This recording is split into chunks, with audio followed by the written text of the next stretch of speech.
Varnish শুধু রং নয়, এটা ফার্নিচারের প্রোটেকশন কোট। আপনার ফার্নিচারের যে একটা প্রোটেকশন কোট, এটা হচ্ছে এই বার্নিশ। আপনি কোন কাঠের ফার্নিচারে কি বার্নিশ করবেন, এবং আপনারকে আমি বলে দিব যে কোন বার্নিশটা সবচেয়ে ভালো হয়। আমার এই ভিডিওতে যারা ঢুকছেন, 2-3 মিনিট যদিও নষ্ট করেন, কিন্তু এখান থেকে যে তথ্যগুলো পাবেন আপনার জীবনে অন্য কোথায় গিয়ে দেখতে হবে না, শুনতে হবে না। একটা ফার্নিচার কিনতে গেলে বা তৈরি করতে গেলে এই বিষয়টা দেখে শুনে কিনলে আপনি আর ঠকবেন না। বার্নিশের কথা বলতে গেলে সবচেয়ে যে ভালো বার্নিশ, এটা আমি ভিডিও শেষে বলে দিব।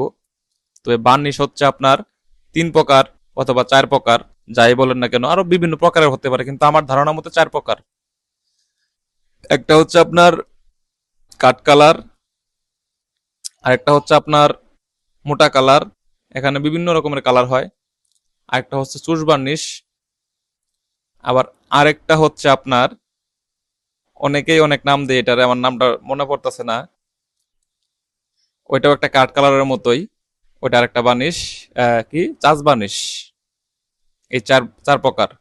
তবে মোটা কালারের মধ্যে তেঁতুল বিচি কালার আছে, আপনার ফাইবার দিয়ে বার্নিশ টানে করা যায়। পুরাতন ফার্নিচার যেগুলো কালার নষ্ট হয়েছে, ডিসকালার হয়ে গেছে, ওইখানে মোটা কালার করা হয়। আর সুচ বার্নিশ যেটা, এটা আপনার সেগুন কাঠের মধ্যে সুন্দরভাবে তারের ভেরাস মেরে সুন্দরভাবে সাদা আস্তর দিয়ে ঘষে মেজে এইভাবে আপনার চুষ বার্নিশ করা হয়। আর যেটা হচ্ছে কাঠ কালার, কাঠ কালারের মধ্যে আপনার এখানে 3 প্রকার, এই 3 প্রকার মধ্যে ঢুকাইয়া 3 প্রকার করে আবার 9 প্রকার বানাই ফেলান যায়। যেমন একটা হচ্ছে লাইট কালার, একটা হচ্ছে ডিপ কালার, আবার আরেকটা হচ্ছে আপনার সলিড কালার, যে কালার আছে ওই কালারটাই। এই 3 কালার, এই তিনটার মধ্যে চাইলে হালকা ডিপ হালকা লাইট এইভাবে করতে করতে 9 প্রকার বানাই ফেলাতে পারবেন। 3 অর্ডারে আর 3টা করে করা যায়। আর সবচেয়ে ভালো কোন বার্নিশ? সবচেয়ে ভালো হচ্ছে চাষ বার্নিশ, কাঠ কালার, ন্যাচারাল কালার।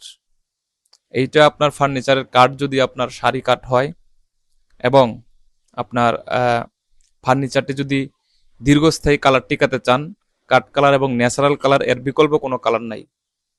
বার্নিশের জগতে ন্যাচারাল কালার, হ্যান্ড পলিশের মধ্যে আর কি, কালা বার্নিশের মধ্যে ন্যাচারাল কালারের কোনো তুলনা হয় না।